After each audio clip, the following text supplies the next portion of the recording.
Hola a todos y a todas, mi nombre es Tony y soy alcohólico. ¿Les suena esta frase? Seguramente ya muchos de ustedes saben que es la frase que se utiliza normalmente cuando se toma la palabra en Alcohólicos Anónimos. Yo llevo 8 años limpio, así se dice en las películas americanas. No hice todo mi tratamiento en Alcohólicos Anónimos, me ingresaron en una clínica debido a mi estado de salud, pero yo me acordaré toda la vida mi primera visita a ese lugar, que fue donde descubrí mi condición. Me obligaron a decir mi nombre y mi condición. Y eso me hizo tomar conciencia. Hace falta un montón de cosas para poder decir tu nombre y tu condición en ese estilo, ¿no? Hace falta un montón de varias cosas y mucha cantidad de otras, pero habrán pensado, bueno, en principio hace falta mucha valentía. Puede ser, pero yo creo que hace falta más humildad. Hace también falta una gran cantidad, una capacidad de aceptación. Y digo aceptación, no digo resignación. La resignación es una fuerza negativa, es una especie de peso que tienes que soportar. Pero la aceptación es una fuerza integradora, es positiva y te ayuda muchísimo a conocerte a ti mismo. La enfermedad de la adicción es una enfermedad fatal, crónica y que se niega a sí misma. Fatal porque mata, crónica te dura toda la vida, no te escaparás.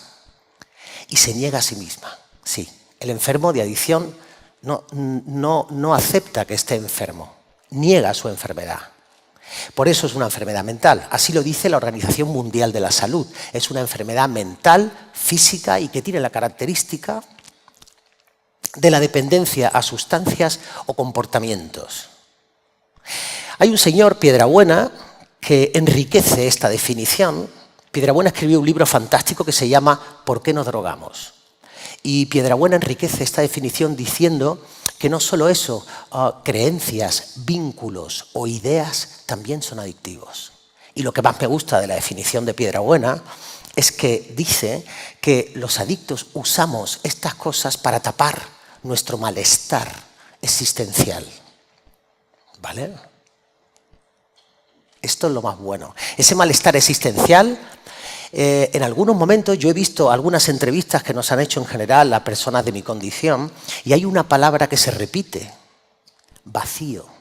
El doctor Cañas en su libro Antropología de las drogas recoge esta palabra y le llama vacío existencial.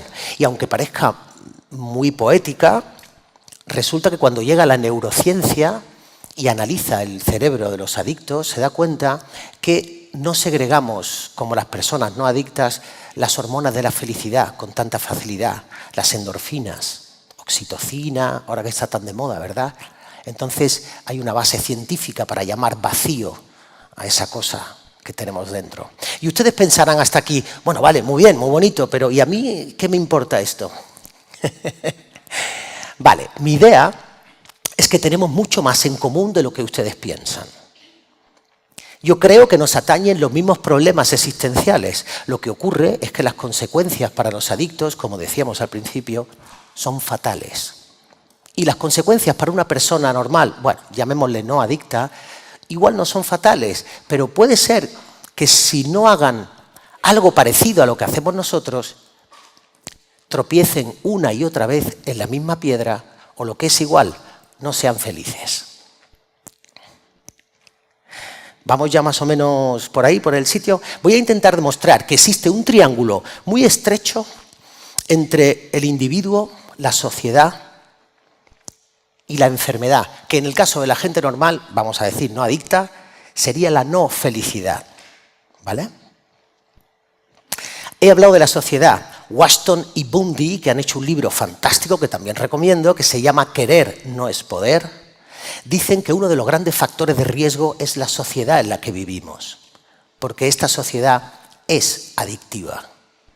Evidentemente, la adicción es multifactorial, pero la infelicidad también. Vamos acercándonos a cosas paralelas ya. Mira, hay un famoso filósofo que se llama Kierkegaard, y él acuñó un término que era el hombre inmediato. Él pensaba que en la sociedad moderna había un tipo de personalidad que era cuando se vive en una polaridad, es decir, me gusta o no me gusta. Es decir, vive en una especie de deseo o anhelo que si no se cumple se convierte en una frustración. Viktor Frankl, otro tipo fantástico, que escribe un libro que también recomiendo, que se llama El hombre en busca de sentido. Lo hizo después de su experiencia en los campos de concentración nazi. Y él dice que a su consulta no va gente con problemas de frustración sexual, como en la época de Freud, sino gente que tiene frustración existencial. Su vida no tiene sentido. Es la misma sensación que se tiene cuando te quitan la droga. Tu vida deja de tener sentido. Ahí nos parecemos. Cuando yo tuve ese momento de entender lo que era un enfermo de adicción, me vino un mazazo terrible. Hay personas en mi campo que le llaman epifanía, como el creador de Alcohólicos Anónimos, ¿no? Pero yo cuando digo la palabra epifanía parece que me van a salir angelitos con trompetas alrededor y se van a abrir unas cortinas de luz, ¿no? Y voy a ver la verdad, ¿no? Y no, fue un mazazo terrible. Cuando escuché a un señor que hablaba de cómo había perdido todo en su vida, su mujer, la familia en general, sus hijos, el trabajo, su vida entera. Me sentí tan identificado que cuando terminó la sesión salí y arranqué a llorar y no paré de llorar durante horas. Anduve por las calles de Madrid sin saber muy bien a dónde ir, porque se había despejado la negación que hablábamos al principio. Por un momento vi lo que era. Aquí me viene otro autor muy interesante, Gurdjieff. Él dice, es un personaje interesantísimo del siglo XIX, y él decía que el ser humano vive en un estado de dormido. Perceptualmente estamos dormidos. Solamente en algunos momentos de la vida podemos vislumbrar ciertas cosas que no nos damos cuenta de nosotros mismos. Me acuerdo también de una frase de un gurú de la India que es fantástico y que dice algo parecido. Todos los demás pueden ver lo que tú tienes, pero tú no. O lo que es parecido dicho de otra manera, la nariz está encima de la boca, pero es la última en enterarse de que tienes mal aliento. Esa es buena, ¿eh? Todos los demás se dan cuenta, excepto tú. Es muy difícil ver el defecto propio. ¿No han tenido ustedes la experiencia de decir por qué siempre llego tarde a todos los sitios? ¿Por qué le contesto tan mal a tal persona? ¿Qué le pasa a mi soberbia? ¿Por qué? ¿Por qué me sale la ira cuando tengo que explicar 2 veces la misma cosa a esta persona? ¿Por qué me cae fatal y le tengo envidia a esa otra? O al revés, ¿por qué me siento tan pequeñito al lado de esta otra persona que parece perfecta? Eso tiene que ver mucho con el concepto que tenemos de nosotros mismos, con nuestra autoestima y sobre todo con dónde ponemos la percepción de las cosas. Cuando uno ve esto que estamos diciendo, tiene 2 opciones en la vida. Una, mirar para otro lado e ignorar. 2, mirar dónde está la cuestión y ponerte a trabajar. Así le llamaba Gurdjieff a eso, el trabajo.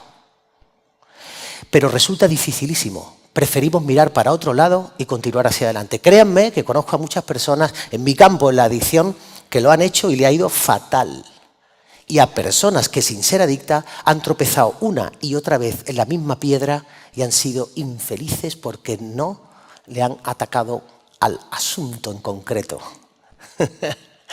Cuando uno inicia este tipo de transformación interna, si se lo propone, es un proceso muy interesante. Yo cuando tuve esa epifanía, vamos a llamarle así, yo le llamo martillazo, pero cuando tuve ese momento pensé, ahora empieza lo peor. Y ustedes dirán, pues vaya ánimo que me da. Pero es cierto, empieza lo peor porque empieza el verdadero esfuerzo, pero es el que gratifica. Ese esfuerzo se produce, con ese esfuerzo se produce una transformación interna.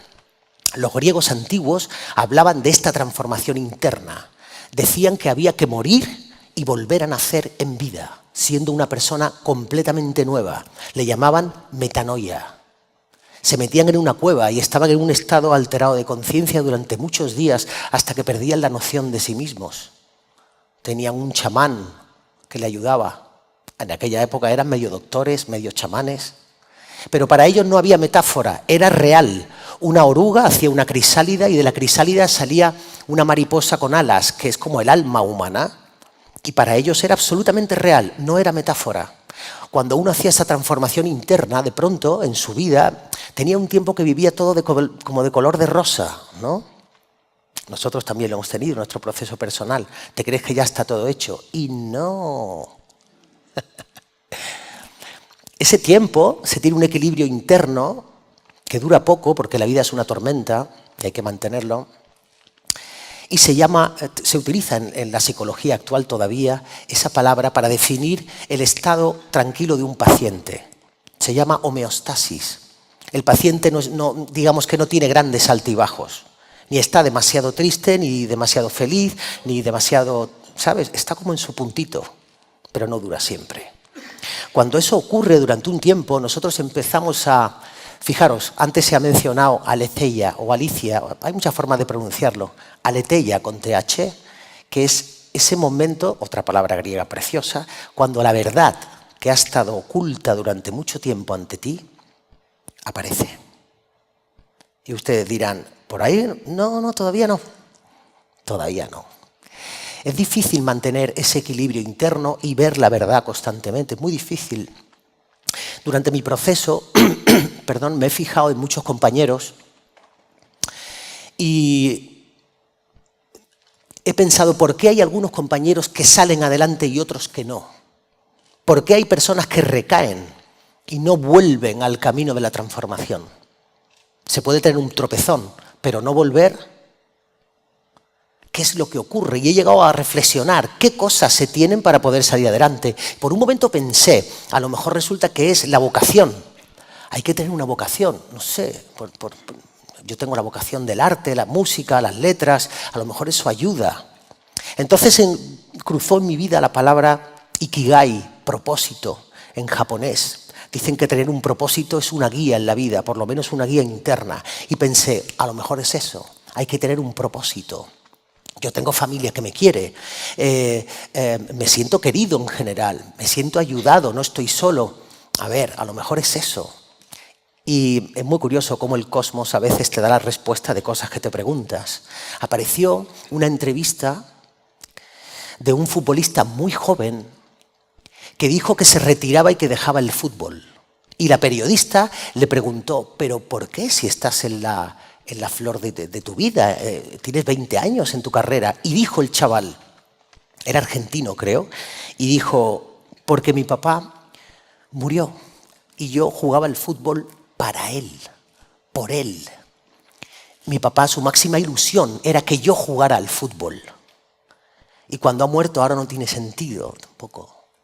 Entonces me vino a la cabeza una de las mejores frases que nos enseñan en un tratamiento como el nuestro. Y es que tú tienes que salir adelante con, sin o a pesar de. En el caso de este chaval sería, tú tienes que salir adelante con tu padre, sin tu padre o a pesar de tu padre. Esta última a veces viene muy bien para personas de tu propio entorno que no ayudan, sino que desayudan. No es el caso de este chico, pero en todo caso me di cuenta que si el propósito está fuera, tampoco vale, porque si te falta el propósito, entonces tú ya deja de tener sentido para hacer lo tuyo, ¿no? Entonces dije, bueno, vale, pues venga, vamos con el propósito para adentro. A lo mejor el propósito soy yo. Y entonces pensé, foco hacia adentro y voy a trabajar aquí, por mí y para mí. Pues hay que tener cuidado con eso también. ¿Sabéis por qué? Porque somos exagerados para todo. Y a veces te pasas de rosca. Y quieres ser el que llega más temprano a todos los sitios, el que va más veces al gimnasio, el que hace menos tiempo haciendo footing, y al final acabas haciendo lo mismo que hacías cuando consumías, juzgar a todos los demás y no mirarte a ti mismo. El que llega tarde, vaya bronca que le echas, el que no hace deporte, ya lo miras mal. No lo percibes, pero te haces obsesivo de tu propio orden. Por lo tanto, poner el foco hacia adentro y tener el propósito interno tampoco vale. Cago en la leche. Es una interesante reflexión y permítanme que para terminar me acuerde otra vez de un gran hombre griego, Hipócrates. Mucha gente acudía a él para que le curara y él siempre les hacía la misma pregunta. Ya nos hemos dado cuenta que la cuestión, el mal, la enfermedad, la infelicidad no está fuera, sino que está dentro de nosotros, ¿no? Y nos hemos dado cuenta lo difícil que es observarla en uno mismo, ¿verdad? Pues Hipócrates, que era listísimo, siempre les decía, ¿tú quieres que te cure? Pues déjame que te haga una pregunta. ¿Estarías dispuesto a abandonar aquellas cosas que te enferman? Les dejo con la pregunta. Gracias por estar aquí.